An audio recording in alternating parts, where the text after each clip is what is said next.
FIFA ವಿಶ್ವಕಪ್ ಕಾಲ್ಚೆಂಡು ಪಂದ್ಯಾವಳಿಯ ಅಂತಿಮ ಪಂದ್ಯ ಇಂದು ನಡೆಯಲಿದೆ.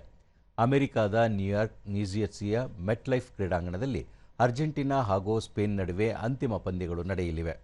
ಅಮೆರಿಕ ಕಾಲಮಾನ ಮಧ್ಯಾಹ್ನ 1:30 ಹಾಗೂ ಭಾರತೀಯ ಕಾಲಮಾನದ ಪ್ರಕಾರ ಮಧ್ಯರಾತ್ರಿ 12:30ಕ್ಕೆ ಪಂದ್ಯ ಆರಂಭವಾಗಲಿದೆ.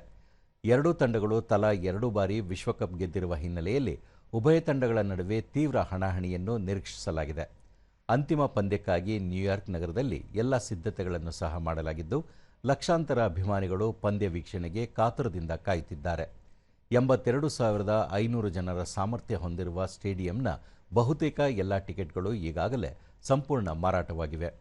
ಈ ಮಧ್ಯೆ 3ನೇ ಸ್ಥಾನಕ್ಕೆ ಮಿಯಾಮಿಯಲ್ಲಿ ನಡೆದ ಪಂದ್ಯದಲ್ಲಿ ಇಂಗ್ಲೆಂಡ್ ಫ್ರಾನ್ಸನ್ನು 6-4 ಗೋಲುಗಳ ಅಂತರದಿಂದ ಸೋಲಿಸುವ ಮೂಲಕ ಕಂಚಿನ ಪದಕವನ್ನು ತನ್ನದಾಗಿಸಿಕೊಂಡಿದೆ.